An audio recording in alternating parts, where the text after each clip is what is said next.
harness Ursun's power. And it's also And epic, claim and I the just love the high mantle of fantasy God. setting of Warhammer. I have brokered a pact. Really and will fascinating. guide him to his desire. Yeah, very good, Neo. Thanks for asking. Hello, Steve.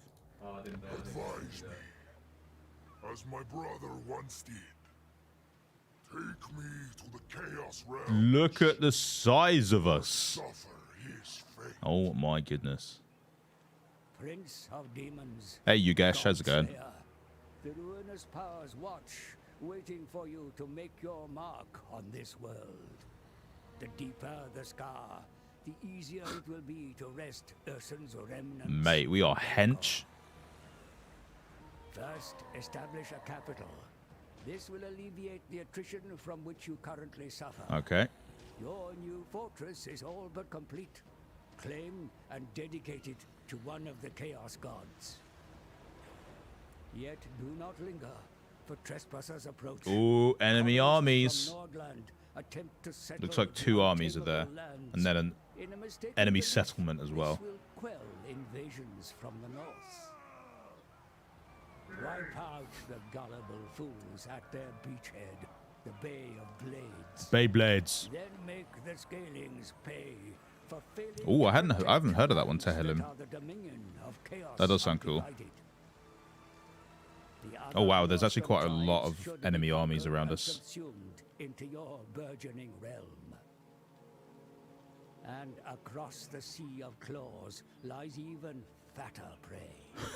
The Empire is within reach, but beyond that fractured nation, the so-called motherland, Kislev, the nation. So Kislev which is abandoned the you. opposite faction in God, this, you the had sort no of the main choice factions but to involved in slay. this campaign, and that's the other faction they recommend that you play as. If you're just starting off or you're a beginner to the game. But today, we're doing the Chaos Realms. Head on and harvest their miserable lives to power your own vengeance.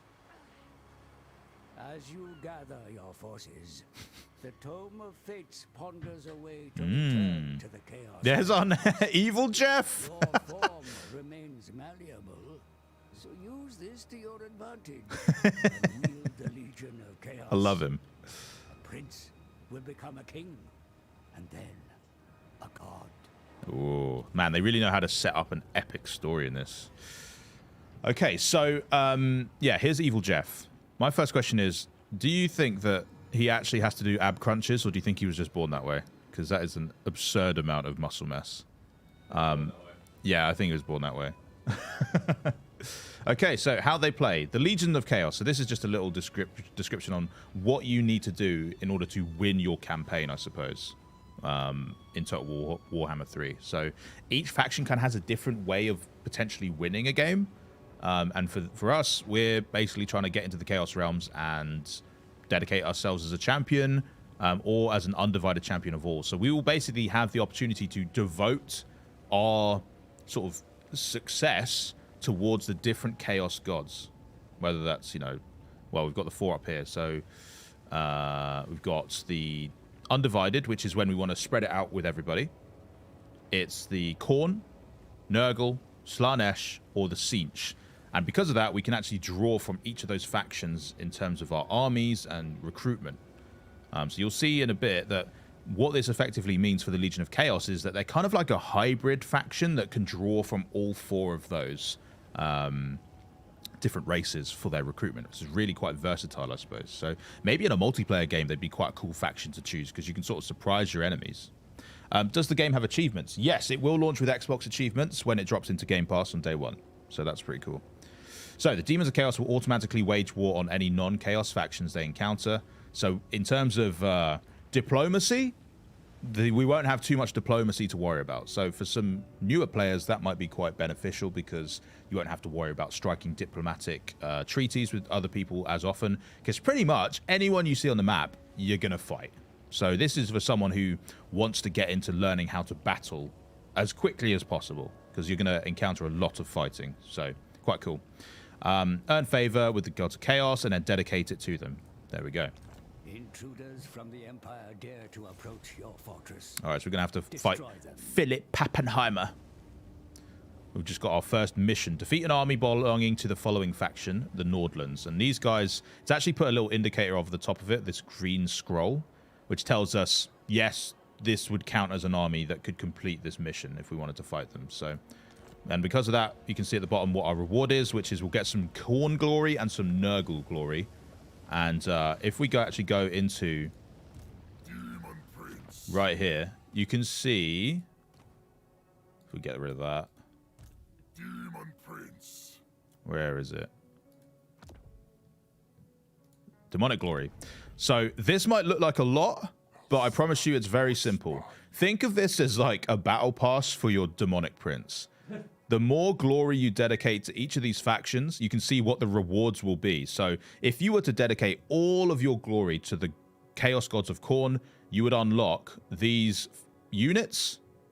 You would unlock these pieces that you could equip onto your actual demonic prince to change their visual look, but also to give them different statistical advantages. So if you went all the way up to like level 10, you would gain the light armored gauntlets, which would give you plus 10 armor, plus 10 melee, plus 10 defense. So very cool. And yes, there's 5 of these battle passes or, you know, skill trees in a way, or just unlocks, I suppose you can think of. When it comes down to it, you can then equip them on all of these parts here, and you can mix and match and change them whenever you feel like. Really cool. So, with that in mind, we've got our initial army here of some bloodletters who are greatsword infantry, Nurgling swarms. We've got some more sword infantry here, melee infantry with some Sinch units. We've got 1 cavalry unit, which will be useful, some flying war beasts, and some regular war beasts too. So, quite a versatile army to start with, which is good. But, I mean, yeah, let's just fight this first dude. Let's get our first look at what the combat can look like in Total War. Study your options carefully. The enemy are close. Oh, this guy's getting battered. Blood will be spilt. So, bearing in mind what you can see about your opponent, you won't always know exactly the amount of units they have before you encounter them. So once you get into this screen, you can get a better look at what their units are, and you can weigh up your options. So you've got usually 3 to pick from. If it's like an open field battle, you can auto-resolve it, and it will tell you what will happen here. So the battle result would be a decisive victory. Basically, we would crush them, and we would barely lose any troops if we just wanted to automatically complete this battle. Alternatively, you can retreat, which you can usually only do once, and then if they press you, you have to fight. Or you can fight the battle, and we will actually control the battle ourselves as the head of the army. So let's just do that so we can get into it. It's very cool. So yeah, we can see I've got their lord, or, well, in this case, this looks like a hero. They've got 2 units of pikemen, and then they've got 1 artillery or 1 missile unit, which is just some archers. So bearing in mind we've basically got an army that's 3 times as big, I think we're probably going to win. Safe to say. It's cool that during that screen you also can preview what the battlefield will look like. Only be reached through rigorous training. Even the most skillful of generals. Shh, old man, shh. Now, here we are in the battle screen. You can see all your units at the bottom, and like you would expect, if you select one of the units, you can then direct where they line up. And it's quite simply holding down right mouse button and just clicking and dragging to sort of drag out the formation. It's that simple. Equally, you can group up units too. So if you wanted to have both your Nurglings in a group, there you go. And now you can select group 1, and you can move all of the units at once. It's pretty straightforward. You have obviously got some advanced controls that you can learn, but for the most part, it's pretty much just that. And then just knowing where to position your army, taking advantage of the line of sight. If there's trees or rocks or cliffs in the way, then your missile units will probably not be as useful. So you want to make sure that they've got a direct line of sight on any targets. You're going to want to make sure you're using the terrain to your advantage. So if you've got the high ground, you will have a bonus to any attacks you do when you're charging downhill, because you gain speed, become more deadly. So combining all of this knowledge is how you're going to win more battles in Total War. But, you know, obviously this is just a simple fight, just to sort of get you warmed up and learning the mechanics. So one thing I've always found really handy whenever I've done some battles is taking note of what your Vanguard units are. And they are the ones, I'm going to move them all to the end so they're all really obvious. But you can see there's these units here that have this little man with an arrow. When you hover over it, it says Vanguard Deployment. What that means is normally your units have to be initially deployed within this. It's kind of hard to see because of the snow, but there's a faint green line. And you can better see it on this tactical map, or if I scroll all the way out, probably. You might see it. It's very faint. But basically, we have to deploy our units within this starter zone. However, Vanguard units can deploy anywhere within the white zone, which is all the way up here. So we could potentially, for example, hide some of our units in this forest area, which is further upfield. Now they're also hidden. The enemy will not spot them. So if they were to march against us, we could then flank with both of these hidden units in these forests. It's a really easy, deadly way of getting overwhelming their flanks, because, in case you didn't know, in Total War, you have a bonus to attacking from flanks. So anytime you can outflank an enemy, you will likely destroy that unit, because you're dealing extra damage, basically. I also have these Nurgles I could put outside in Vanguard Deployment, but I mean, yeah, we could do. I mean, they'd be good for rushing their archers, I suppose. I could put them all the way over here and just come in from the side. But then in that case, they probably wouldn't come towards us, and then we wouldn't be able to flank them in the middle. Unless we used the Nurgles to sort of round them up. Or, another thought I've just had, we'll swap it. So the Nurgles, which are sort of a swarming mass of blobby flesh, they'll be the ones that flank. And we'll use our cavalry to be the ones that round up their archers. Because we can actually go all the way over here as well. And that is still hidden. Oh. I'm putting a lot of thought into this. It's definitely overkill, but I kind of want to just show you guys what some of the tactics are that you can deploy in this game. It's really cool. You know what? I'm going to put them with them. The dogs can go with the riders. Great. So the rest of our army, what are we going to do with them? Let's get them back in position. So we've got this right here. This is Evil Jeff. He is part of the fight, as you can see.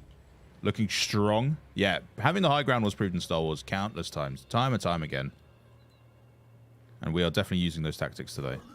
So, flying units. I don't know if they have a ranged attack. What do? They can fly. Cloud of Flies. It's a melee defense passive ability. Causes fear. Passive abilities. I'm thinking that they have melee attack only. Yeah, melee attack right here. So they do need to get up close in order to damage, which is fine.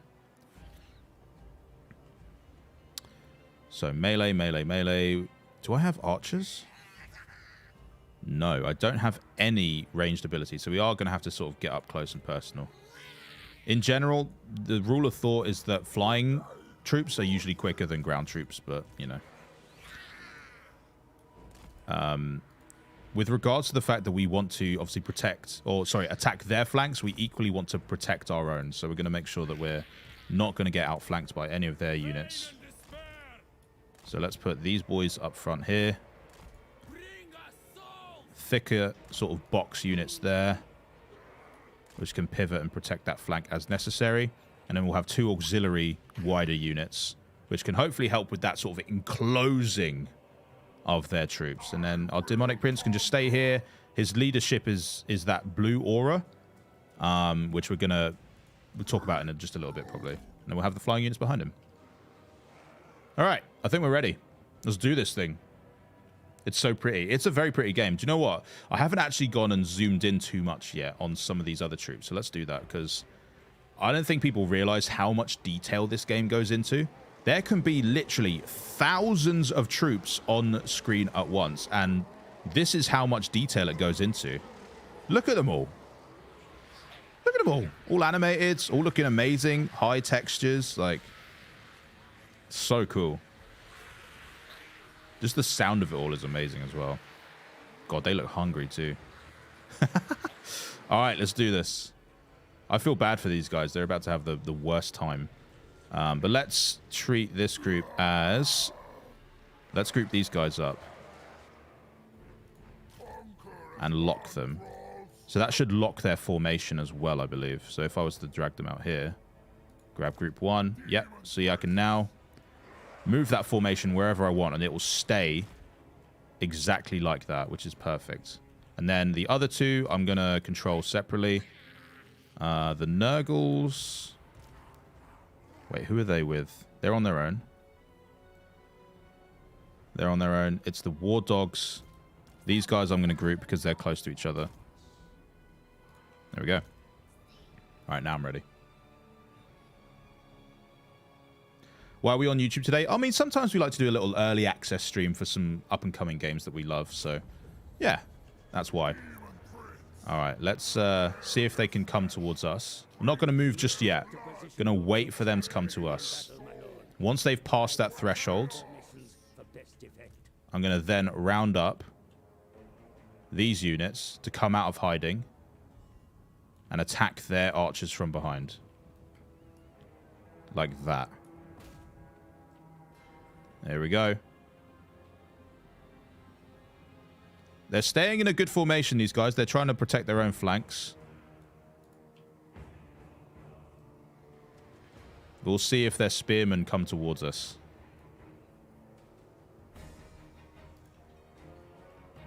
Interesting. They're going to the left.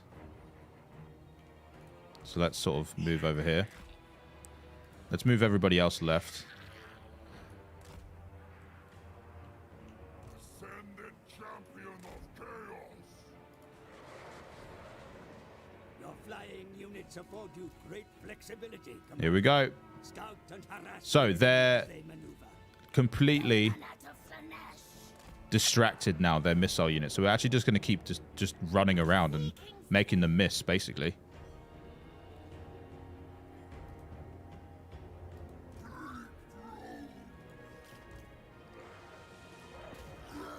Nice. Oh, look, they're trying to split up. They're trying to split up to go for these ones.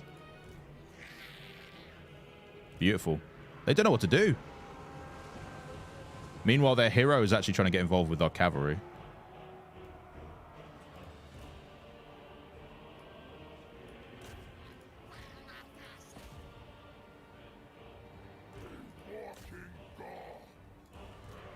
Out behind them. And now we'll get our Nurgles involved too. This is such overkill, but I absolutely love it. Behind them too. Enemy waver, my lord.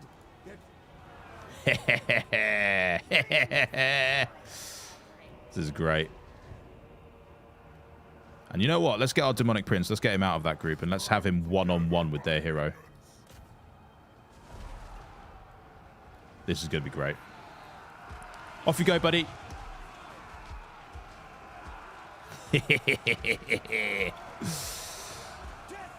Beautiful. I just love the amount of like audio that's going on in this game as well. You really can hear all the crunching footsteps. This is excellent. This is going perfectly. All right, Evil Jeff. He's getting close. Behold my divinity. Now we're going to round up on him. Oh! Flattened. Flattened, mate.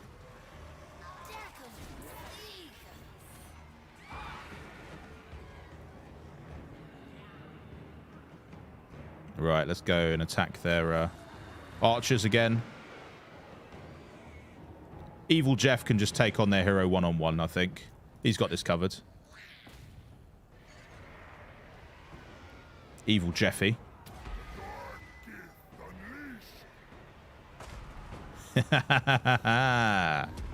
Beautiful.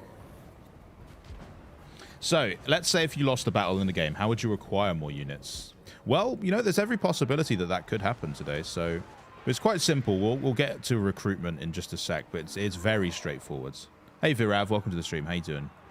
Guys, if you're enjoying, by the way, the gameplay, make sure you drop a like and also hit subscribe on the channel. We do have some more Total War content coming up in the future. We've got some beginner's guides that we're working on. So if you like the sound of that, hit like so we know to keep making more Total War Warhammer content for you on YouTube. All right, I think we've won that pretty handily. Decisive victory, easy peasy. It's just a warm-up fight to get you used to it all. We only lost 11 men. Great. And we killed 200 of theirs. I'll take it.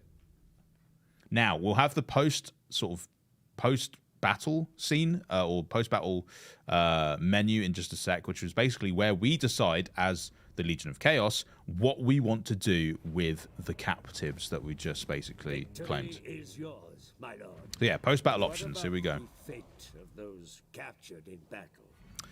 It can be Got some XP beneficial from to that hold fight. them, but sometimes leniency or brutality can be worth more. Hey Ryan, we're on YouTube just this morning just to do some early access gameplay for you guys, but yeah, we do have our Twitch stream as usual later on as well. All right, so we've got options here. What do we want to do with these captives? As a brutal demonic prince, we have no sympathy. So who do we basically offer these captives to? We can do the Chaos Gods as a whole. We can do the Khorne, Nurgle, Slaanesh, or the Tzeentch. And if you remember, just a few minutes ago, I showed you that sort of skill tree / battle pass kind of looking menu where it would tell you what rewards you could get.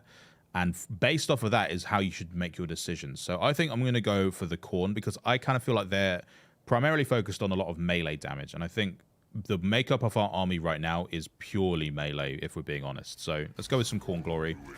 Woo! Nice sacrifice. Beautiful.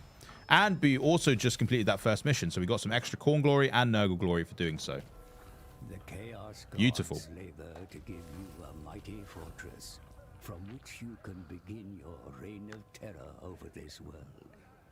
All you need do is take it. Okay, so our next mission, claim the capital, which is to capture and occupy the following settlement, the Doom Keep, which is actually right here.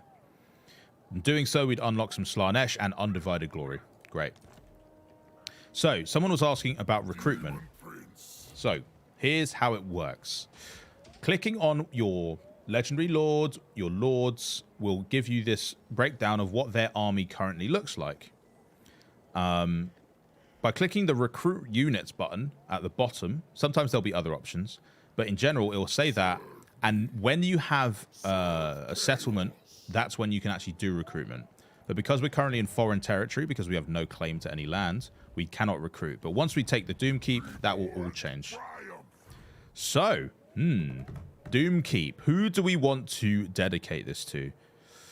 We have to choose an option here. So Khorne, Nurgle, Slaanesh, or Tzeentch. We're kind of sticking with Khorne for now, so let's go with the Khorne. And there we go. It even themes the settlement to look sort of like the faction you dedicate it to, which is really cool. So there we go. We've got our first settlement, the Doom Keep, which is a pretty cool name for a house, if we're being honest. So now, when we click on Evil Jeff, you can see with the recruitment page, we now have options to recruit Chaos Furies and Chaos Warhounds, which are Khorne units. Now, as it stands, our army is pretty well bolstered. We don't really need to add any just yet. And obviously, recruitment costs start to rack up if you're not careful and you let it spiral out of control. So up top, you can see our resource in terms of how much gold we have, or favor in terms of the Chaos Gods. But yeah. Hey, Gamers World, how you doing, buds? It's very cool, isn't it, Jamie? There's a lot to this game because you sort of have to manage your what's the words? Provinces. So there's, you know, micromanagement in terms of making sure your kingdoms and etc. are all happy, your settlements are all happy, you're taxing or, you know, not taxing your populace appropriately so that they don't get unhappy with you, but you're also doing enough to protect your lands. And then there's also the military aspect of actually winning battles. So there's a lot to it. There's a lot of diplomacy. This is basically grand strategy, but in a bit more of a compact and understandable and easy to digest form. It's really, really clever, and it's very easy to sort of get lost in this world because Warhammer is just really fascinating. I think if you love high fantasy, if you love sort of grim dark fantasy, then Warhammer is just easily one of the most fascinating fandoms to get involved in. Okay, so a new mission. Recruit 2 new units. You will need a larger army for the battles to come. Now that Doomkeep is under your dominion, recruit some more warriors into your host and the victories will soon follow. So now we've got on a mission which is asking us to recruit. So there we go. We'll recruit one of each, I think. Some Furies and some more Warhounds. Now, it tells you at the top how long it will take for those to be complete. And it says 1 turn. So when we do end our turn, after we've done a few more things, it will take 1 turn and then those units will be added to our army. pretty straightforward so far, right? Don't forget, if you have questions, guys, let me know and I'll see what I can do. I'm also still kind of just learning Total War at the moment, but I'm really loving the experience. It might seem like it's not very beginner friendly, but as you can see during this campaign, it's giving us a lot of advice in the top left-hand corner of what to do next. So we're never feeling lost at all. It's very clever. Okay, so now at the bottom right, you're going to have like a notification of what to do next. So we can see that we have some skill points that we haven't assigned yet to our Legendary Lord, Evil Jeff. Let's go with the Khorne. Khorne Glory gained, Fury of the Faithful. So you can see now by clicking that, I've gained a bonus, which gives me an extra 3% of Khorne Glory that I gain every time I do something. Speaking of which, we have unlocked our first piece from the Khorne Glory section. And as you can see, the Warhounds and the Fleshhounds are also available for us to recruit. Awesome. So with that in mind, let's go back to our dude. Now, where beforehand we only had the demonic sort of set of armor or equipable features, we now have a new one under torso, which is the spiked collar. So you can see the top. If you hover over it as well, you get a sort of comparison over here of your stats. But when I hover over it, I can see that my melee attack is going to increase by 10. My spell resistance is going to increase by 40%. I will lose 10 on melee defense, though, because the Mark of Chaos gives me that.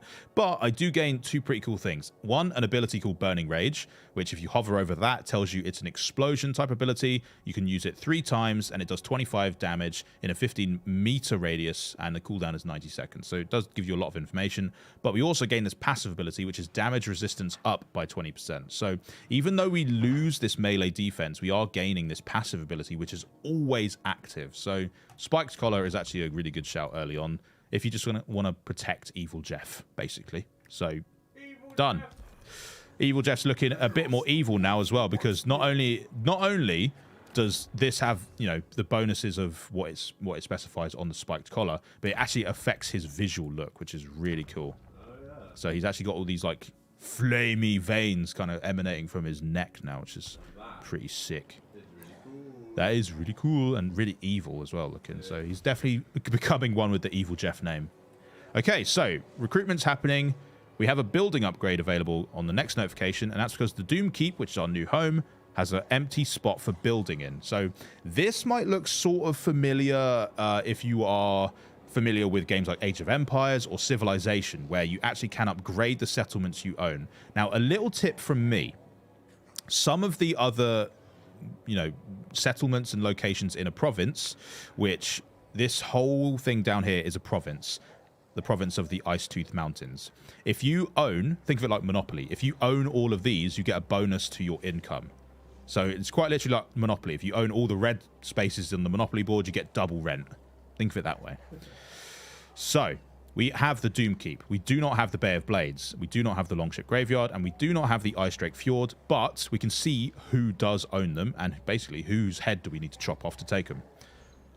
Now, with that in mind, your primary province capital, as they call it, has the best room for growth buildings, whereas the other ones are typically better for recruitment buildings, purely because this will never have any. I think if we go here, building browser, this is kind of like your tech tree. It might look kind of familiar to that, but the province capital will be the only building in which you can build past, I think it's the 3rd age, you can think of it as, or 3rd tier, which means that any buildings that only go up to 3, you should reserve for the other auxiliary settlements. Anything that can go past 3 is what you should be building in the Doom Keep. So, with that in mind, we would want to build things like the advanced military. We would want to build things like infrastructure. We would want to build this defense chain here. However, this defense, or the basic military, or the resources, we should build those in other sections because they are limited to the 3rd tier of quality of buildings. So, that's a little tip that I think isn't always explained straight away for you, but can really help you just understand a bit better about where you should be placing these buildings. So with that in mind, I mean, we probably would like to have the advanced military in this building, because then we can also gain access to the Fleshhounds of Khorne. Lovely. And later on, that will eventually become the Skull Crushers of Khorne. once we get to the 5th tier. It's pretty cool. It's Jon Snow in the game. If he were, I would chop his head off too. So, you know, he's probably glad that he's not. Okay, I think we're all done. I don't think there's any more moves we could make. We could probably move if we want to, but there's no point really. We have to stay garrisoned in order to recruit. So yeah, I think we're good here. Now the game will play out the simulation for the other armies and factions and races in this campaign. As you can see, there was 106 of them, I think. So it's quite a big, quite a big campaign to wrap your head around. Cool. Okay, so on turn 2 now. Mission successful, recruit 2 new units. So that the 2 units that we tried to queue up are now complete because it's turn 2. Great. Our reward for that was getting a hero recruited, the Blood Reaper. Great. A potent ally has joined your ranks. He does look pretty Blood Reapy, if I'm being honest. Now, just as much fun as we had with naming Evil Jeff, we can also name Goreflench if we want to. So does anyone have a suggestion for what Goreflench should be renamed? You can call him anything you want. Anything you want. We've got Evil Jeff. Do we want another evil something, or do we want something a bit more befitting of Goreflench's previous name? It can be anything we like. Could call him Jon Snow, I suppose, if we want to. Slightly different look, though.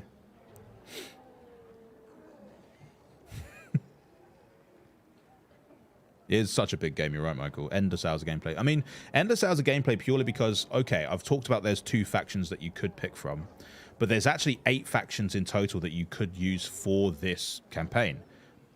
Not to mention then the playability of playing ranked online multiplayer, casual multiplayer, casual versus AI, just single battles. You know, so it's not just the campaign. And then there's also multiplayer campaigns where you can have up to 8 people in one. Okay, we've got Ebony Odegarin or Grumpy Dave, which I think is actually spot on. I think he's a Grumpy Dave. So there we go. Grumpy Dave!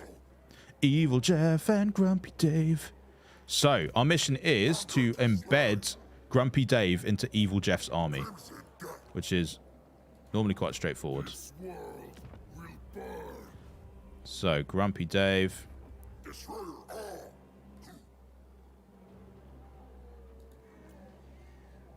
Just do that. Hero action, training. This action cannot fail. Grant 30 experience per turn to units serving in the parent army.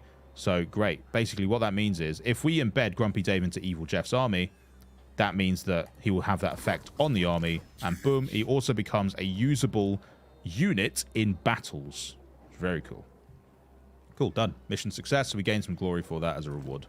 You can see up top, you can track how much your glory is being sort of spent between all the different Chaos Gods. And you can see we have been putting most of ours into the Khorne. You can even hover over it to see what is affecting your gain per turn. So as we can see right now, we've got a passive gain of 5 there, passive gain of 5 there. 5 basically on everything. So we're going to gain 5 per turn no matter what. Which is sweet. Okay. What is our other missions right now? Do we have others? Current turn number 2. Objectives. So nothing right now. But we can see our victory conditions if we want. 2 options to win. Forge of Souls campaign victory or domination campaign, which is basically just kill everything. Hey Laura, how you doing? Alright, so I'm pretty sure that what we want to do right now is probably claim some of the other settlements in this what's it called? In this province. So why don't we start moving Evil Jeff? We could actually, you know what? I'm going to recruit a bit more. Because now we have the Flesh Hounds, don't we? So let's get a couple of those. And then end our turn. Beautiful. See what the rest of the world is doing first. Don't want to rush over there and then get swamped. Alright, sweet. So our army is now considerably larger. And there's the Bay of Blades, literally just down the road. So let's start marching. It's as far as we can go without changing our stance. Small recommendation from me. From what I understand of the game chat, you rarely want to use the march stance, which gives you more campaign movement. Because what it does to your units in the battle phase is it wears them out before you've even started fighting. So they're going to be knackered before you even swing a sword, which is not a good position to be in when you're trying to fight for your life. So in general, try not to overuse the marching stance, but there is some benefit to using the other ones, especially raiding. Raiding seems to be quite a powerful stance to use. Hey Tom, how's it going, bud? Good to see you.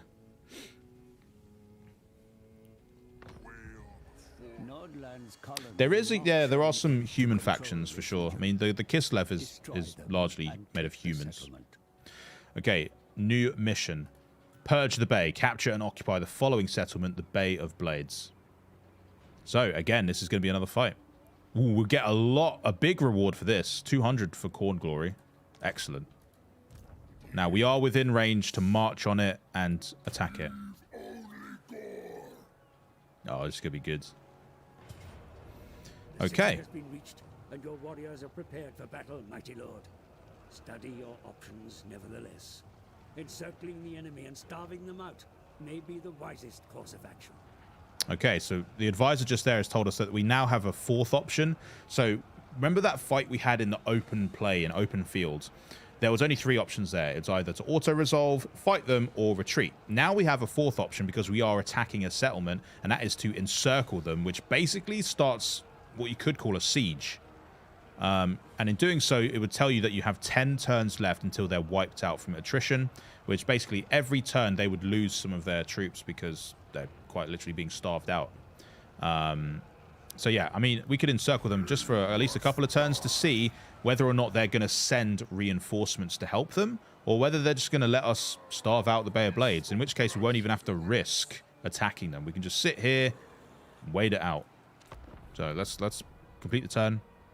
Now it says the world event, settlement besieged, Bay of Blades. Our force, led by Evil Jeff, has begun its siege of Bay of Blades. Beautiful. Is this going to be in Game Pass? Yes, it is, Jamie. It is going to be in Game Pass on day 1. PC Game Pass gets it literally tomorrow, actually, which is pretty exciting. All right, it's our turn again. You can see now the turn count has gone to 9 until they're wiped out. Let's just keep going. See how far we can push this thing. Doesn't look like they're sending any reinforcements. I mean, can we recruit while we're doing this? No, we can't, because we're currently sieging them.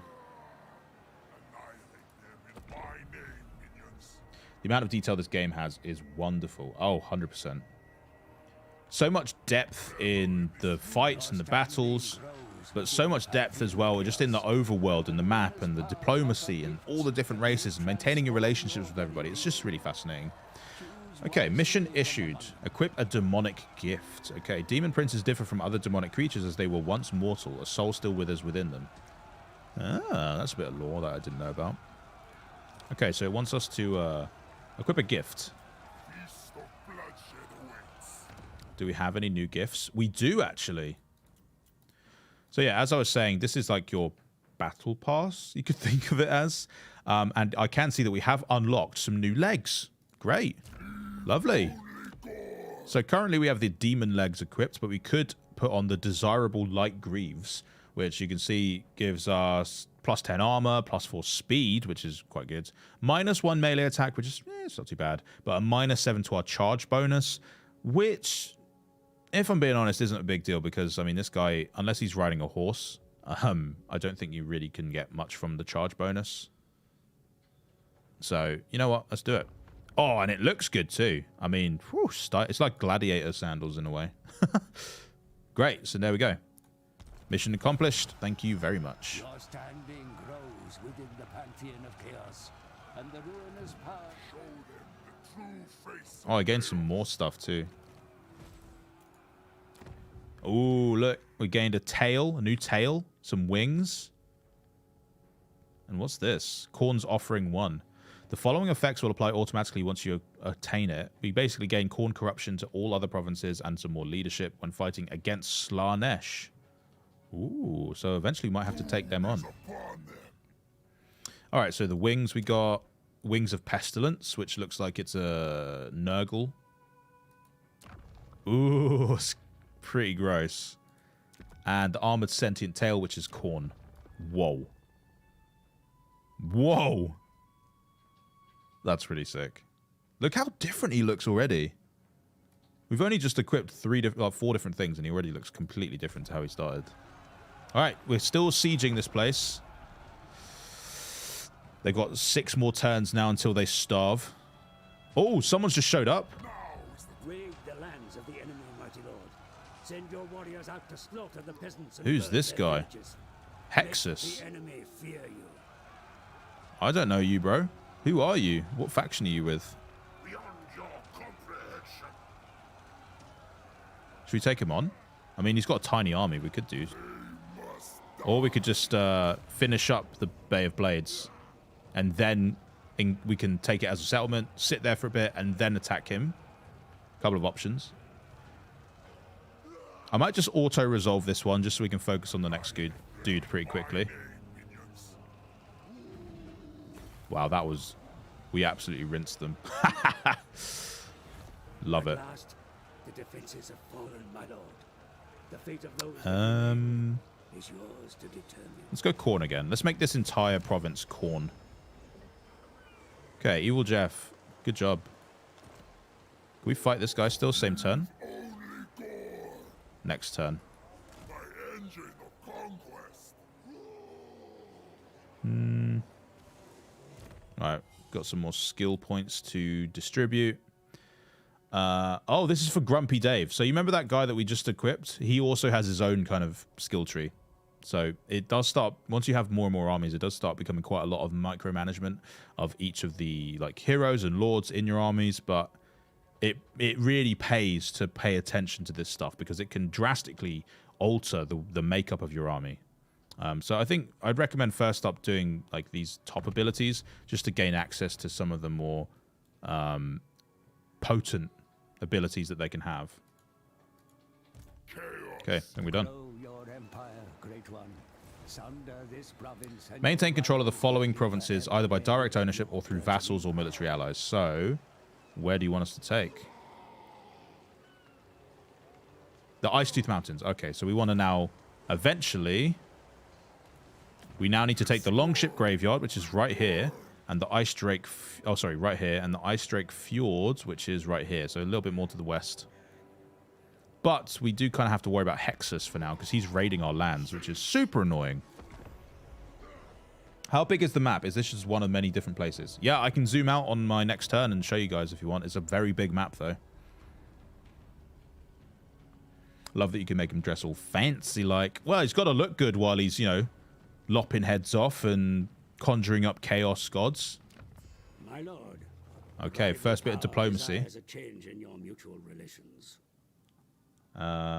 Okay, so this is the diplomacy menu. So either you can initiate this with other races and factions, or they can initiate it with you. And in this case, this guy who's part of the Norska, his name is Roffa Abel or Roffa Abel. We're pretty friendly with him already, but they would like to start a non-aggression pact, which means we would not fight each other. Which, I mean, are they at war with anyone that we are also at war with? Because we have the option to make a counter-offer, of course. They are also at war with Black Venom and Marienburg, who we haven't really come across yet. They are currently trading with Greyling, which, well, we don't have a problem with that. I kind of want to initiate a trade agreement with them if I can, though. Doesn't look like they want to trade, though.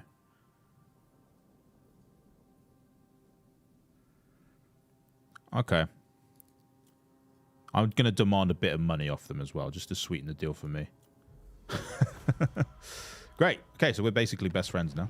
Assistance is available. Really, Michael? Great shout. Well, you're going to be ready to play this game then, aren't you? I think you might be able to preload it now, actually. It might be worth checking the Xbox app on Windows, but you might be able to pre-install this game now if you want. Okay, let's see if we can attack this dude. We would absolutely crush him, so this would be a pretty easy fight. He's got a slightly bigger army than we're used to, but I mean, again, look at the size of our army. In saying that, he has some pretty beefy troops. They're 120s, 60s, and 80s. We don't have any 120s, but we do have sheer numbers, so we can attack from multiple fronts. So let's get in. Oh, and we're actually going to get to see what Grumpy Dave is like in battle. Okay, so I'm, previewing the battlefield up here. We've got some cover that we can use in the middle of the field. We've got a bit of cover actually in our main spawn. And it looks like they've got the high ground, if I'm reading it right. Yeah, they slightly have the high grounds. Yeah, they've got like a big mound.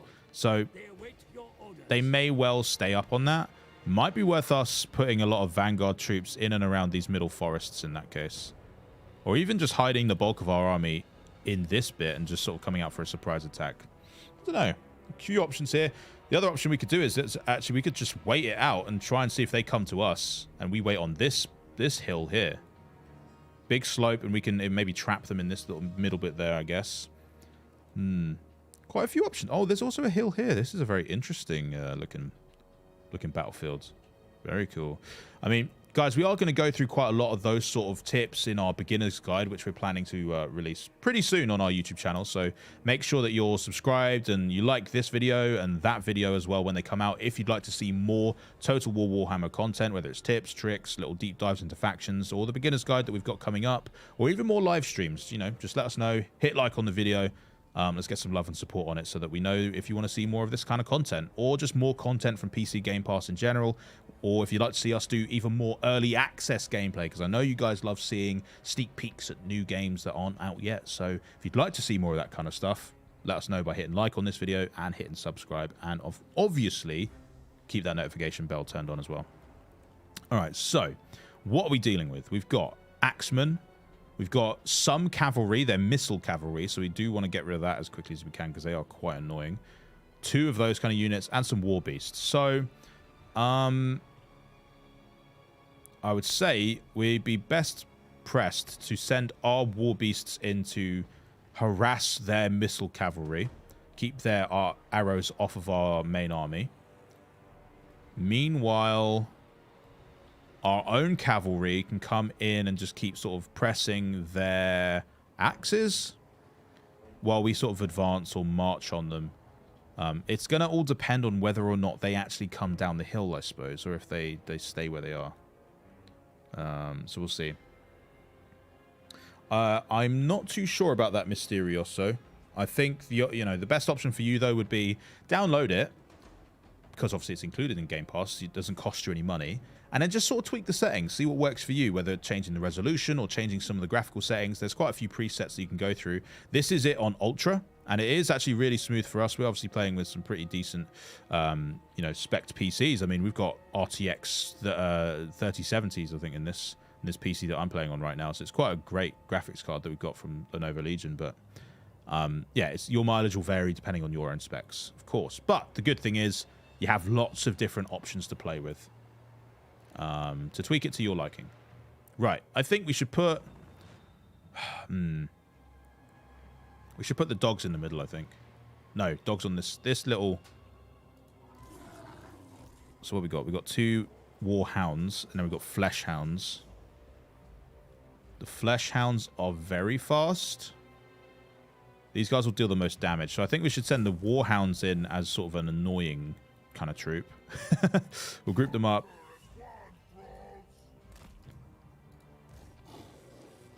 Yeah, well, actually, you know what? I kind of like the long sort of style of that. We'll have them grouped in that formation exactly. They can run around and around the back and round up their cavalry archers.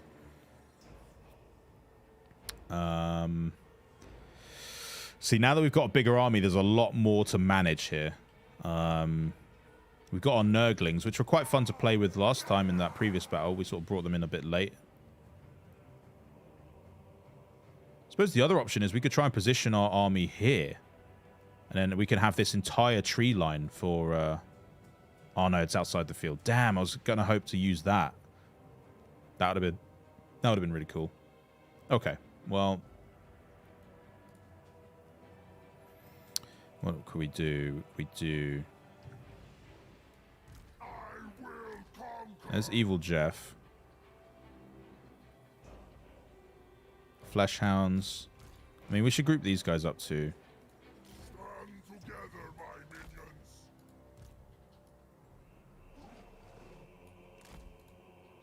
Similar sort of vein. I'm going to make them go like that and group block them.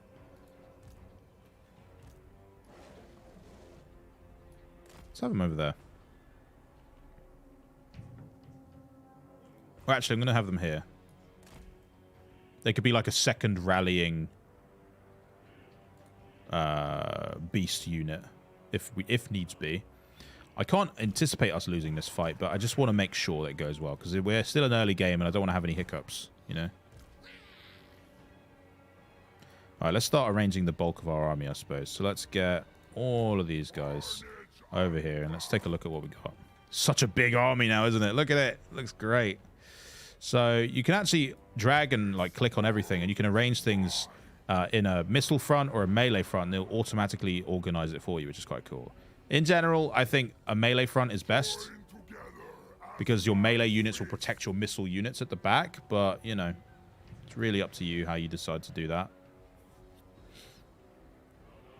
Okay, Blue Horrors. They're in melee infantry. I don't know why they're at the back. Do they have a... Oh, they do have missiles. What's the range on it? 90? Oh, I see. Look, they have that cone there. So actually, they do kind of reach fairly decent range, but you'd want it to be a little closer, I think. Let's have them like that. These guys can go like that, maybe. Oh, get out there.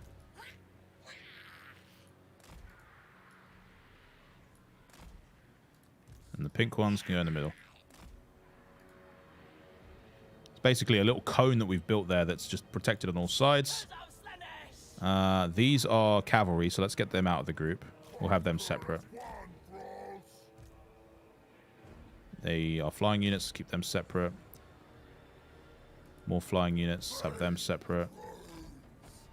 So, got artillery covering this front cone. And then up front, we've got Nurglings, Bloodletters, and Marauders, who I think should cover like that. Just cover that flank.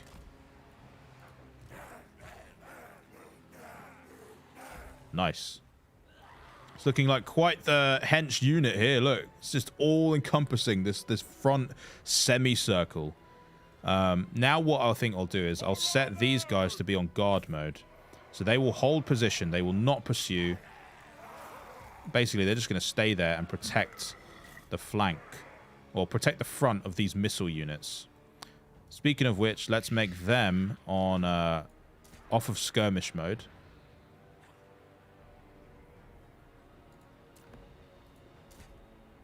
Yep. And great. I think I'm happy with them. Stay in the middle. And you stay with them too. All right, cool. Ascended champion of chaos. You're not in the group. Together, my minions. You're not in the group. Spread slaughter far and wide. Amazing. So, that's all set up. I've all the boneless. I mean, it's going to work, I think. I think it looks pretty good. So now, here's what's really cool about setting things up in groups. So we've got our group 1, group 2, group 3. As you probably can expect. If I now press 1, it will automatically select group 1, and I can just click and quickly access them. Again, if I click 2, it will automatically select group 2, who's all the way over there. If I click group 3, it will select all of the units in group 3. It's such a clever way of managing your army in the battle themselves, because sometimes it does get hectic and you just want to quickly select the units that are forming the bulk of an army. Now, because I've set them in this group lock, it also keeps the formation I've set, which is very useful. So you can see here, anywhere I put them, they remain in that sort of cone shape that I've made, which is very handy. Okay, I think we're largely ready here. I think what we just need to figure out is how we're going to get them off of that. I think what we'll do is we'll just wait. We'll just wait in this little basin, I suppose, where there's not much room for them to flank us. And what we'll do is, as they come rushing down the hill, we can hopefully... Maybe I can put my cavalry if they just advance straight away into that. And our flying units can just sort of hover for now.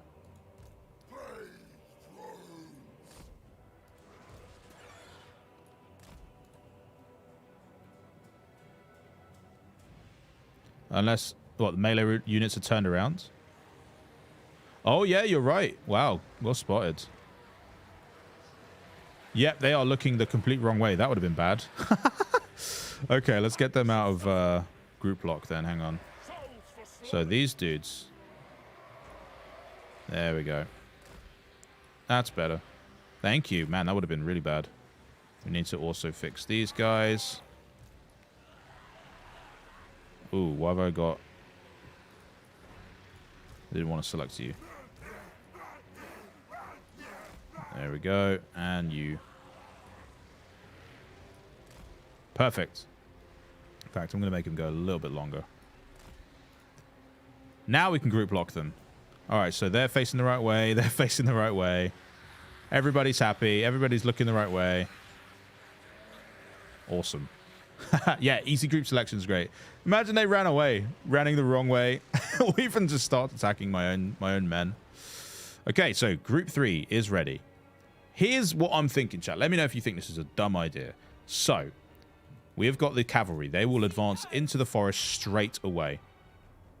Meanwhile, we are hoping that because the bulk of our army's here, it will draw them off of the hill. They will probably have a charging bonus, but at least we can hit them with a bit of ranged attack to start with. Meanwhile, our dogs will come from behind them when the time is right to attack their missile cavalry, because they're going to be probably hoping to stay on this bit here and just fire at us. But we're going to need to rush them basically with our own cavalry here eventually when they rush forward. But all of our dogs basically are going to get involved in that. In fact, I'm actually going to move these guys into the same section here. Let's just make that a little easier for us to manage. Plus, I can be quicker that way. Does that look good? So, we're trying to draw them here. Meanwhile, we'll come around from behind, hit their shock cavalry. These guys will also push forward as in a side flank. So we'll have less flanking options, but we're going to have a very good, strong bulk army here. Okay. Let's do this. Do you think we're going to win? I think we're going to win. Let's do that. Start battle. Your army marches into battle with great powers, my lord. So these guys get up here now. To make use of them.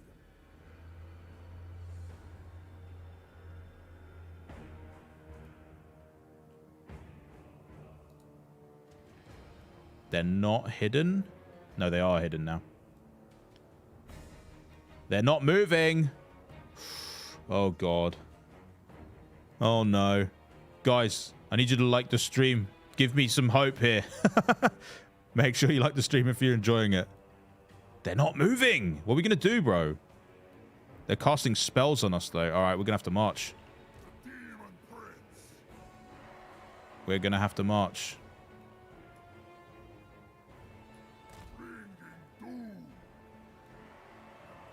Damn.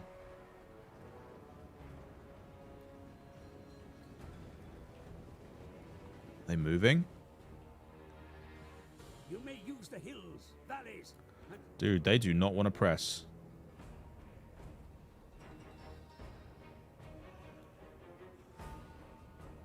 They are not pressing us. This is annoying.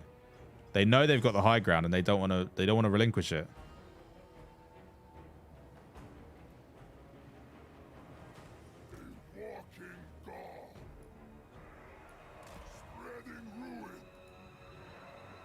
All right, let's maybe send our flying ones in. I don't know.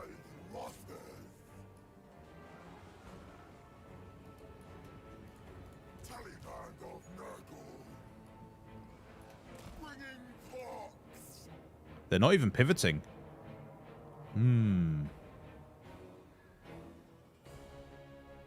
Is this guy okay? Are you okay, sir? He does look pretty cool, actually. The enemy approach on mounts, Commander. Keep your vulnerable units close at hand. Oh, they're moving. They're sending their war beasts to protect that flank. Okay. That's okay for now.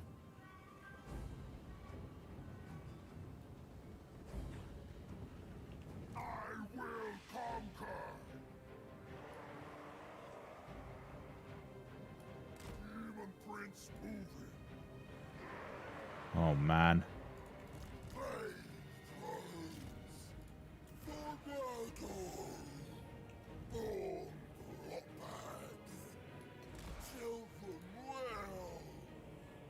Move closer till they attack. Yeah, I'm going to try and...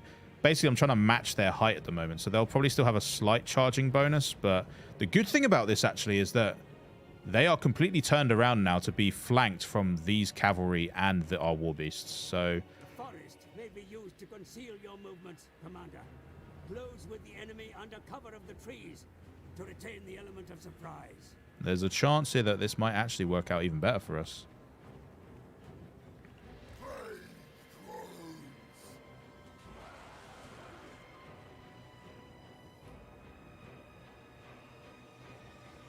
Let's try this. I'm going to send our flying units to attack these axemen. Just to sort of wake them up a bit. Spill some blood, you know.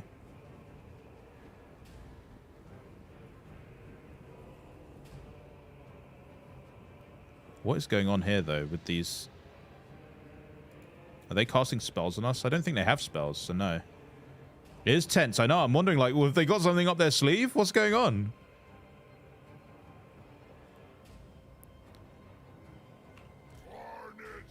Oh, they're pushing in.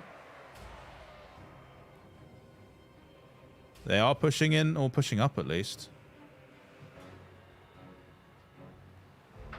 I'm going to march forward slightly.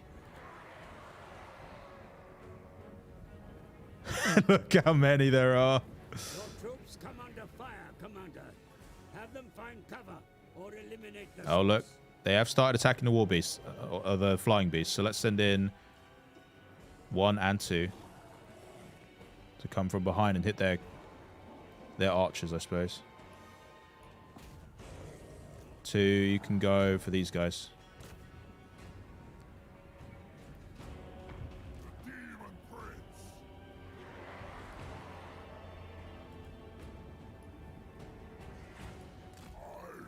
Whew, gosh. All right, finally our shock troops here can probably rush that as well. They'll be very quick to do so, so this will be naughty. Don't know why my war beast keeps stopping, though.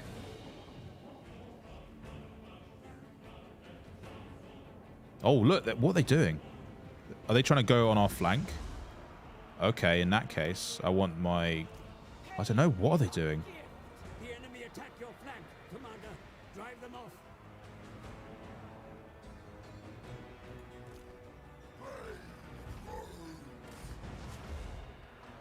Where are they attacking our flank?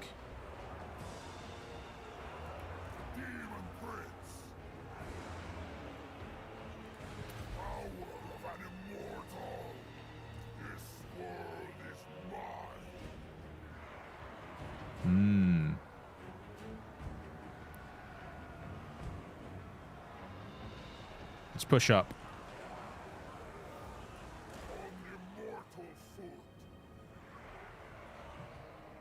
Man, their ranks are breaking, though. Look at them. The absolute state.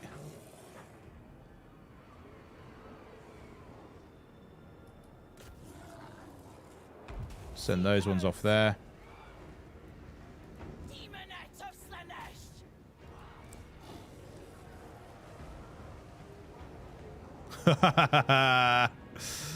Destroyed. Absolutely destroyed. Alright, let's attack their hero now. Perfect game for me as I tend to overthink things. Well, yeah, it's exactly perfectly then, isn't it?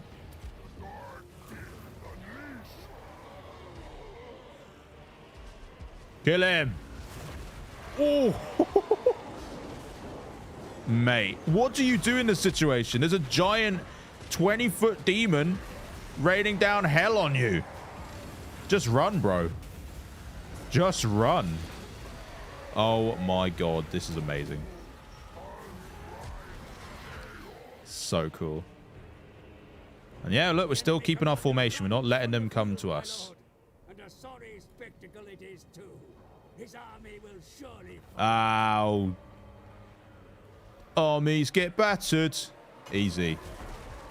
I'm definitely going to kill him right now. Let's just kill him on the battlefield. Oh, he buckled. Yeah, batter him, batter him, batter him. Look, these guys don't even have to do anything right now. They're just chilling. They are just chilling. Oh, he's got 1 HP, I think. All right, I think we proved our point. Very good victory. Let's go. Let's go. So we lost 61 good men that day, but that's all right because, I mean, they're just going to grow back, aren't they? And we're probably going to sacrifice this army to Khorne, I would think. We've been doing Khorne this whole time, so why not stick with that theme? So I don't know if the tactics worked exactly how I thought it would, but, I mean, a victory's a victory, especially when we lose that few amount of units. I'm not too upset. Let's offer to Khorne. Cut off his head. Wait, he's running. What? Can I not attack him again? Oh my god, I actually can. Let's just auto-resolve it. Yeah! We'll sacrifice him again. Right, he's not coming back. Perfect.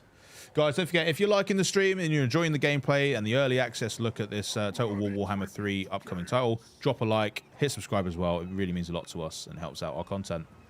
Okay, I mean, we've got some skill points to probably attach to Evil Jeff and probably to Grumpy Dave. So let's get them all leveled up. So, we've now unlocked kind of more options here because we've gone for Fury of the Faithful, which was the first perk we picked. I think we should go for... you know what? Let's double down on the rewards we can get. Let's get some more Khorne rewards. And let's also get some more armor for some of our troops. I think that's a wise decision. Grumpy Dave's all good. He doesn't have a point yet. I know exactly what you mean, McGee. That is a very good point. All right, turn done. Very, very productive warring. I think we're warhammering quite cleverly at the moment. Oh, is that Kislev over there? They're closer than I thought. Right, there's Elendling. Ooh, Sven. He wants to negotiate a non-aggression pact, and he will offer us 200 devotion, I think. Can we do better than that? Come on, can you do a bit better than that, mate? We can add military access on top for free.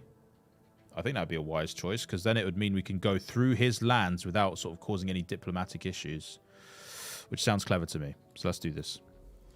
Good deal, mate. Shake your hand. The Blood Kiss. Oh, I think this is like a random story event. So, awoken suddenly by nightmarish sounds, you find the skies blackened, the earth littered with bone shards, and demons lying bruised and bleeding all around. From above comes an unending rain of skulls, shattering cacophonously as they strike the ground. Khorne has sent his blessing. Sick. So Khorne really likes us, basically, is what I'm hearing. And such growth yeah. will be invested in construction at home. Oh, amazing. So, in time, your meager settlements may be developed into... Basically, what he was yapping on about was our growth has finally happened. So we've earned 1 growth, which you can't currently see because I'm in the way, but it's basically every turn you have population growth. And when you fully complete one of those rings, you gain a population growth like currency, which you can then spend to upgrade some of your buildings. The primary ones you should probably focus on initially are upgrading the province capital's main building, because that then gives you access to other buildings and other kinds of, advanced military, buildings that you can build elsewhere. It's just the smartest way to do it to develop your armies quicker. So there we go. Spend that on him. And I don't think we've got anything else we can really build yet. But once we hit 2, which is in 3 turns, we can then start building the Monolith of Khorne, which would give us access to the Blood Shrine of Khorne, which is a chariot unit, which we could start recruiting. So that's quite cool. Great. I suppose... What's our army like? We're probably in pretty good shape, aren't we? Yeah, we're fully operational as it stands. Now, this will be interesting. So the Bay of Blades was pretty straightforward. That was quite easy for us to take because there wasn't an army garrisoned there. There was just the normal settlement garrison. However, with the Longship Graveyard, we could probably expect a tougher fight because, as you can see, there's someone called Welch who is garrisoned there, which means that not only would we have to fight the Longship Graveyard's garrison, we would have to fight their army too. Now, our initial scouting of Welch seems to be that he is alone. He doesn't have an army. It's just him and whoever the garrison is. So we should just make our way over there as quickly as we can before he can start recruiting and scupper our plan. So let's just move a bit closer to him. And on the next turn, we'll probably be able to sack the graveyard and give it a P45. All right, so Grumpy Dave's now got a skill point. So... what do we want to give Grumpy Dave? Maim, kill, destroy, or slaughter. Some strong-worded perks here. So Maim would give him some more melee attack. Kill gives him more defense. I actually think leadership is probably the most important stat because it helps prevent your army from retreating. So let's just boost that for now. All right. This is going quite well, this campaign, I have to say. Ooh. His big brother's coming. He's called his cousins in to help him. Oh, someone asked about the size of the map, and I completely forgot to show you guys. So on my next turn, I'll scroll all the way back out so you can see how large the campaign map is. But it's quite impressive. Definitely a lot of room for... kind of feels like you're almost writing your own narrative and building your own stories. Welch is retreating. He's literally a Welch. He's run. He's bottled it, mate. So we're just going to be able to sack the graveyard pretty easily then. Right, let's zoom all the way out. So, this is the map. And you can see there's a lot of areas that I have no information on because the fog of war is preventing me from doing so. You need to be around these areas or have allegiances and settlements in other areas to have that information. But it's quite a large map, as you can see. But for now, all I can really get my eyes on is this little segment right here, because that's all my visible allegiances and my armies can actually give me that information on. So there you go. Right, let's take the graveyard. I'll probably just auto-resolve this one. It says it'll be a close victory, though. Which I find hard to believe. Oh, I suppose their units are quite big. Let's just auto-resolve it. Casualties will be low, so it won't be too bad. Although, we could encircle it and try and starve them out. It'd take 10 turns, which at that point, I think they would probably get some reinforcements. But then encircling it would make it easier for us to auto-resolve with fewer casualties. What would the army look? What would the battle look like? You can scout the terrain. So there's quite a lot of choke points here. I can see it going quite poorly if I actually try and do this myself, because I've not got too much battle experience yet with like purposeful choke points on a settlement. So I think we're better off actually encircling for now. Take our time, starve them down a bit so that the auto-resolve will be a much cleaner result, I think. Probably our smartest play. Ooh, more people are moving. Are they all allies? I wonder. I don't think they are. We are at war with a lot of these people, though, so we need to be careful. No, none of these guys are actually allied. So maybe they'll fight each other? Oh, they're coming up to the Bay of Blades. Oh, my God. These guys are allies. Evarts and this one here, they're the same faction, it looks like. What's Elendilin going to do? They could potentially reach the Bay of Blades. They picked up that resource. Okay. And Welch? He's retreating. Huh. So, new mission. Dance of Destruction. Defeat an army belonging to any of the following enemies of the Exiles of Khorne. The Blood Axe Tribe, the Gara, the Black Venom, the Seducers of Slaanesh, or the Exquisite Pain. I don't think any of those dudes are near us. Who are you? I think not. How do I find out your faction, bro?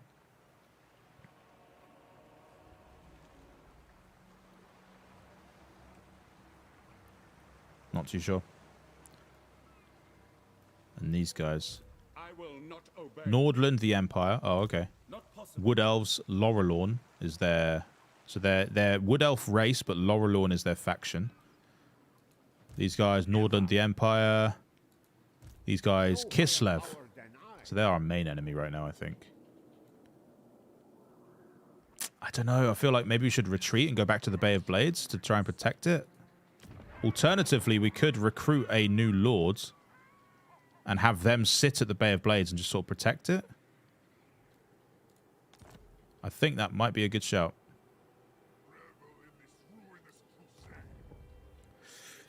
Let's get a Khorne one. Makes the most sense, doesn't it?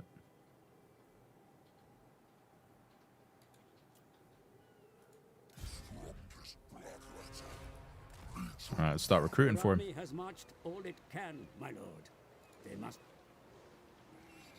Oof. Can't really get any main units here. Unless we build a new... Unless we build a new bit.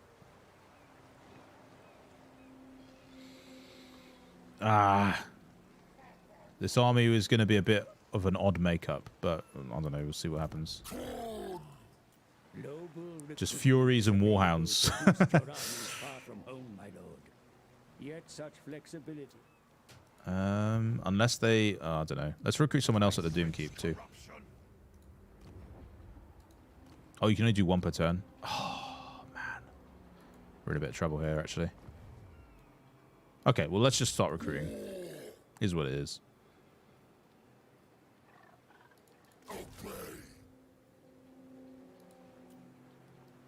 It is what it is. Meanwhile, Jeff might as well take the graveyard, I think. Let's get that over with quickly. Now is the time of conquest. Alrighty. One more for Khorne. My red name.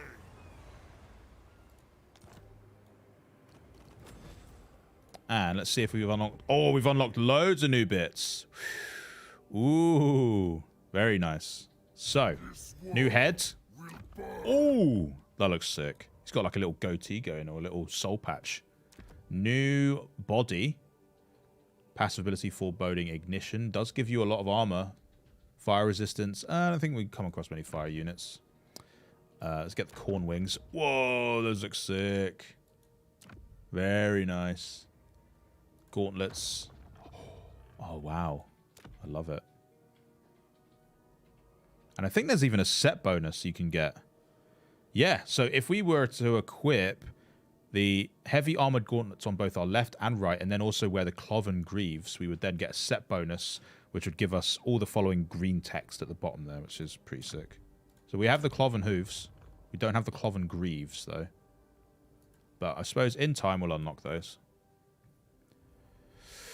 And we've got a skill point, too. Let's get us some more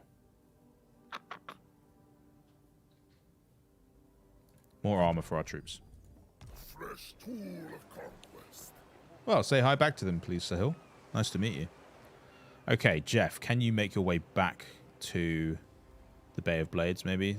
Do we have enough movement? No, we don't have any. Oh, well, they can just, in the meantime, we can just recruit, I suppose. Oh, wait, no, we can't. Damn it. Never mind. We're one settlement away, though, from having the full province under our control, which will actually give us such a big boost in our income that's being generated. So we're getting there. We're getting there. It's just we have a bit of a threat coming from the sea that we need to worry about. In particular, I think the Bay of Blades is probably going to be attacked, which is going to be a tricky fight. I don't see us winning it, if I'm being honest. Okay, looks like they're pausing. Maybe they're waiting for all of their armies to get there. It's hard to say.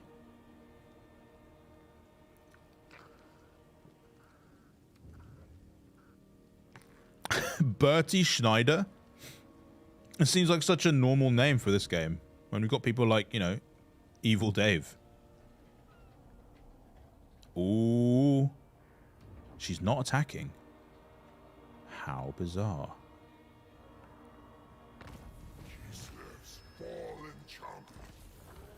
We've got a hero recruited at Doomkeep. Your armies can take to the seas should you wish it, sire. Have them build boats upon the shore or set sail from a nearby port. Okay. Don't know if I want to go over there yet. Expletus Truthstealer is our new lord. We can change their name, of course, but I think I kind of like that. So they are a Nurgle troop, which is interesting. We need to embed them in an army, though, so I suppose we want to get them over to Ekrak as quickly as possible. In the meantime... Chaos incarnate. We could just try and take the Ice Drake Fjord.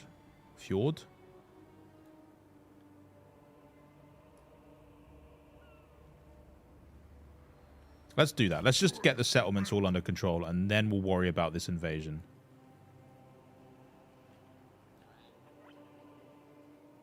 So let's recruit a bit more.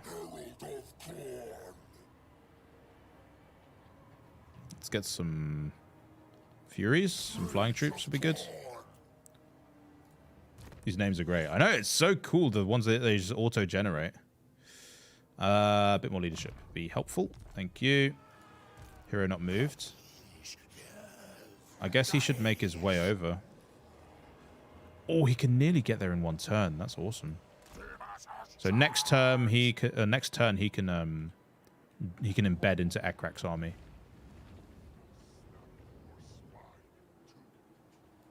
Great. Oh, we have some upgrades. Oh, yes, because we hit the second tier of the province capital. So now we can start doing the Blood Shrine. And we have a new spot we can build here. Which, like I said before earlier on, you want to prioritize buildings that can hit the 5th tier. Because the main province capital is the only one that can get as far as that.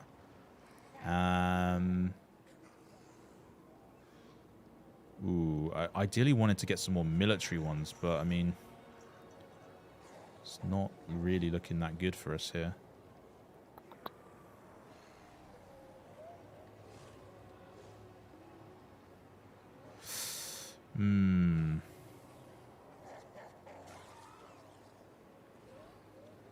We already have that building, so there's no point going there.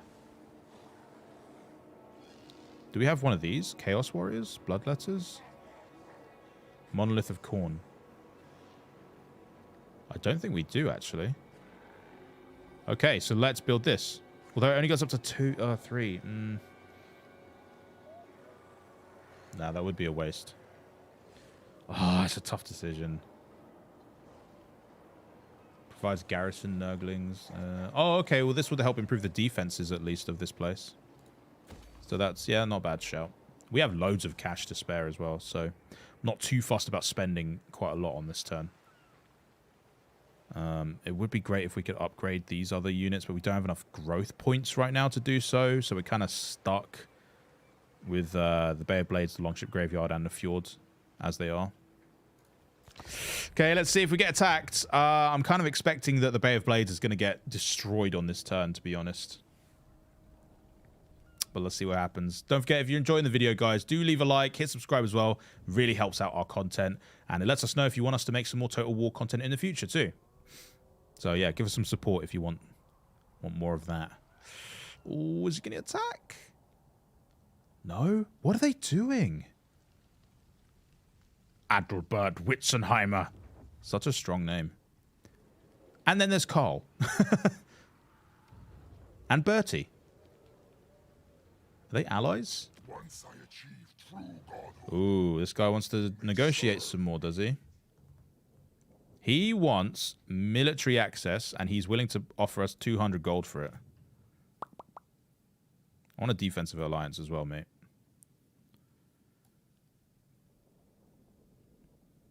Look at how many people we're at war with. Oh my goodness. I'll take away some of the cash if that helps. 150. Does that work for you, mate? 100? 100. He's happy with 100. We could maybe get a bit more. 120. A little bit more. Yes. Oh. Defensive alliance. So anyone that wages war on us now, those guys are forced to help us out in that fight. Excellent. Made a little clip of Evil Jeffy. Lovely. Jeff? As in Jeff? What's going on with Roffer Abel? Where's he moving? So now these guys are blue because they're in an allegiance with us. Slowly, I want to manipulate them to become a vassal. Oh, wow. They just murked someone. Let's go. It's quite crazy, Speedy. Yeah, there's a lot to it. There's a lot to understand and wrap your head around. But luckily, the game does a really good job of guiding you through it if you play the campaign.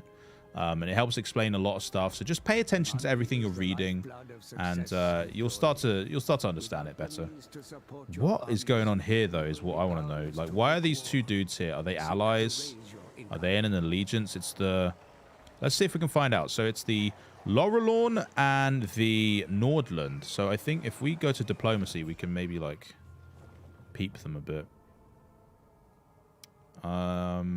Nordland. What are their relations? They are... They don't have any military allies. So as far as I'm aware, these guys are not really interested in helping each other out in battle. So if they were to fight us, or if we were to fight them, we wouldn't be too concerned about getting ganged up on from two different armies at once. As far as I know. Your tactics when maneuvering in the face of the enemy, my lord. Placing an ambush or setting a defensive camp may bring about victory. All right, I think what we should do is we should recruit a new lord. We should get a new army going. Maimer. Ooh. Fleet-footed. Speed. Fast. That's quite cool. Yeah, let's recruit him. Let's start recruiting a big old army. Wait, what? Why can't we recruit more people than that? Oh, because we're waiting for these ones to be built. That's why. Okay, we have the potential here to upgrade the Bay of Blades. And I am thinking that's maybe not a bad shout. Because in doing so... Oh, it would take 3 turns, though. But once we do that, we could potentially build... It grants 2 construction slots, so we'd be able to build some new buildings for recruiting other types of units into the army that's situated here, which would be pretty clever, I think. But let's definitely embed this hero into the army. So, Ekrak now has Expletus under his army. Great. Right, I think we should just sack this place.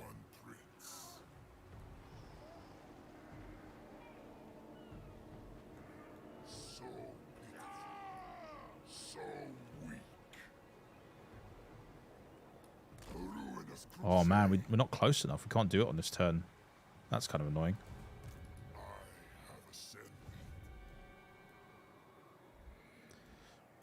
I'm so worried about this situation here. Oh, I don't know what to do. Let's upgrade the Bay of Blades. And then we could build a new building to recruit some new peeps. Okay, right. Because of all the diplomatic work we've been doing with this guy, Roffer Abel, we are now able to build an outpost in his land, which would be quite a strong move to do because it will give us more visual information of what's going on here. Plus, it lets us recruit some of their units into our armies. So it's pretty clever to do, in my opinion. Okay, done. I think that's the end of our turn. The Troll Fjord is being built. Let's see if we get attacked. I just don't know. It could happen this turn. There's a lot of people coming.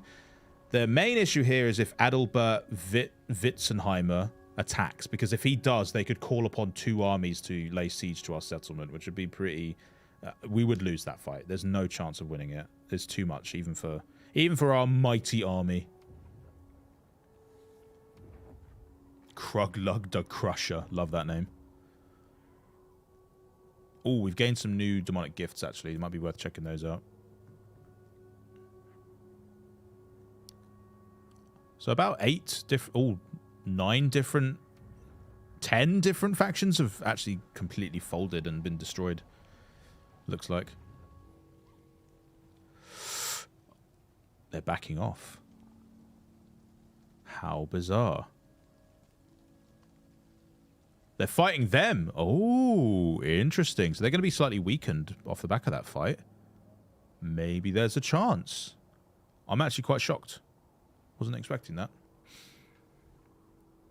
I suppose that's just the quality of this game. It just throws stuff at you and you just don't know what to expect sometimes. Interesting. Why did they leave us be? We're all at war. So strange. I am worried about the potential of that faction maybe striking a military alliance at some point, though, and then they would be, like, 4 times as powerful at that point. It would be a smart play for them to do, I suppose.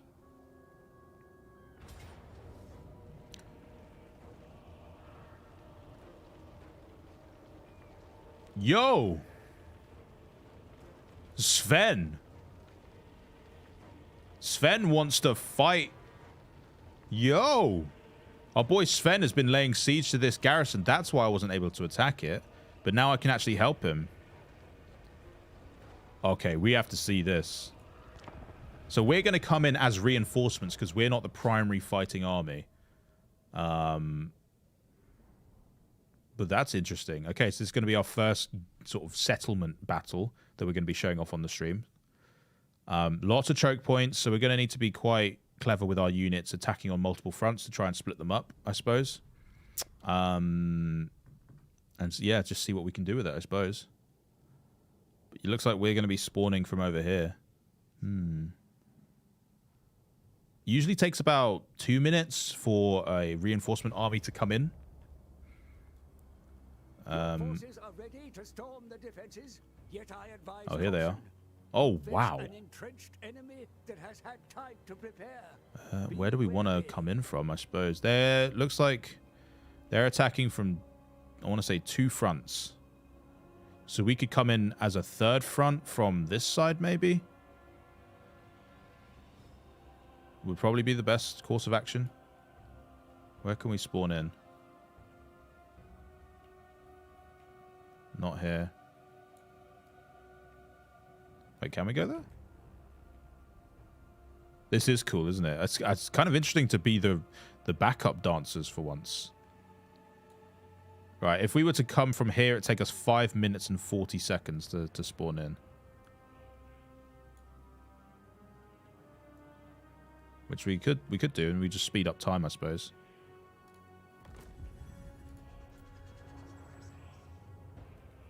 Meanwhile, we can just kind of watch what's happening. So this is the tactical map. This kind of gives you a big overview of what's actually happening. So you can see, yeah, you split up these forces here. These guys are all gumming up one choke point.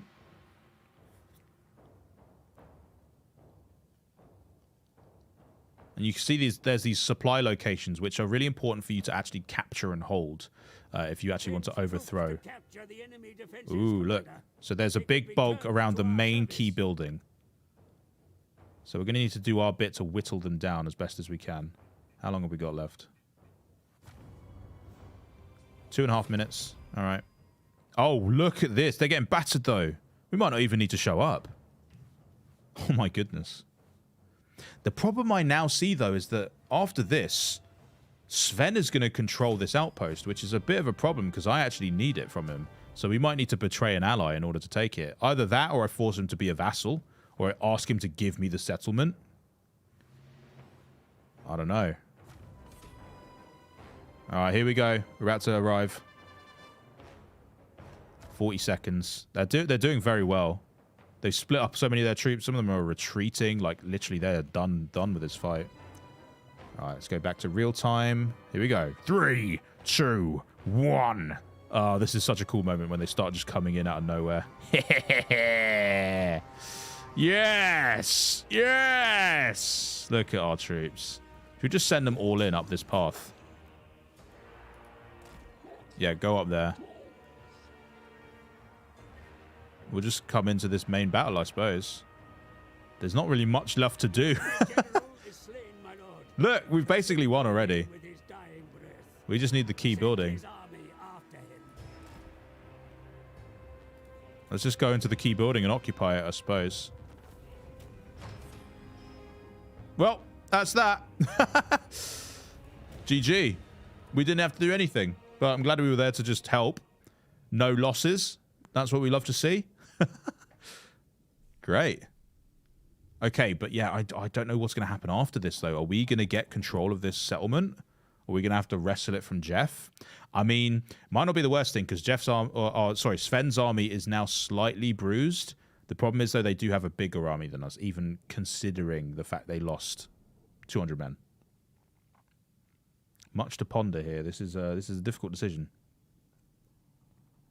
Could lay siege to him if he does decide to occupy it.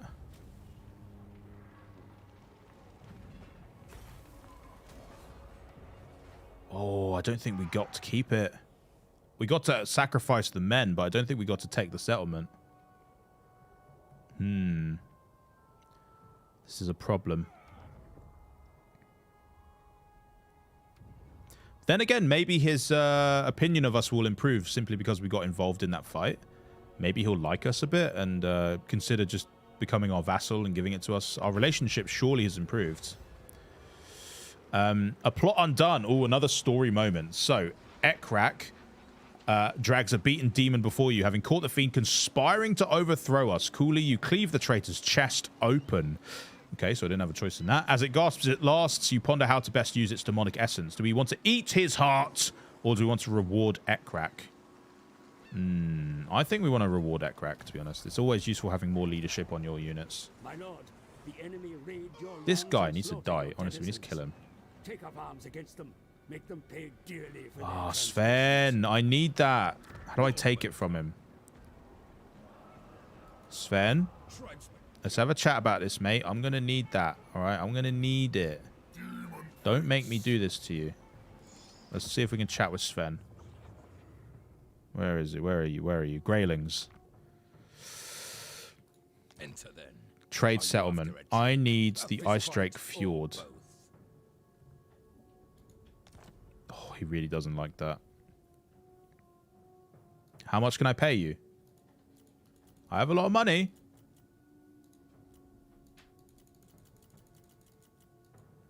Oh my god. He won't take it, man. We're going to have to fight him for it. Either that or we threaten him. The problem is, though, if you threaten someone and it doesn't go well, you basically declare war. So what would doing the battle do? We could just fight him, but that's basically declaring war anyway. So this is... What I mean. This is our... With this guy, we've managed to negotiate a non-aggression pact and military access to their lands. Oh. But now he's just taken something that I wanted. But if you threaten him, there's a chance that there's no war and you just get it. Yeah, exactly. Why did... But it's a lot. What, the threatening? Well, no, it's a lot that we need to make up. Basically, we're minus 19 on the likelihood of this happening, and it needs to be 0 for it to pass. So what's the percentage? There's no percentage. Until this reaches 0, I can't propose this offer. Oh, sorry. I meant threaten him and see what happens. Oh, I don't know. I've never done it. Do it. Oh, we're very friendly with him, so maybe he'll be okay. Yes. Oh! Yes! That's right. Little, you know. Oh my god, I was so scared that was going to go badly. Woo! But look, it's damaged our reliability because now he sees us as a bit of a, bit of a traitor in a way. We're still friendly. we still have our non-aggression pact and our military access. He just thinks of me a little less. So, you know, he's not going to approve me for a loan anytime soon. Let's say that. So it's ours. We've attained complete control. Oh, that is great. And look at that. We finally completed that final mission there. This whole place is now ours. So all of this Ice Tooth Mountains, we own all of it now. As you can see, we've completed the Monopoly boards. And because of that, we have gained a massive increase to our income as well. So it's all looking quite good for the old Demon Prince on this day. Very, very good. Well, chat, it's been a lot of fun running through some Total War Warhammer 3 early access gameplay with you, checking out the Chaos Gods during the Realms of Chaos campaign. The game drops tomorrow, or basically Thursday, the 17th of February, day one into PC Game Pass, and you can play it from that day. I think you can perhaps preload it now. So check out the Xbox app on your Windows PCs.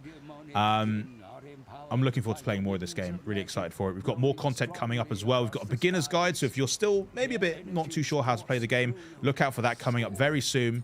And make sure you like and subscribe on this stream and all the other content we've got coming up, whether it's Game Pass news, more early access streams, and little sneak peeks at other Xbox games coming up. But thanks so much for hanging out with me, and we will catch you in the next one. Bye-bye.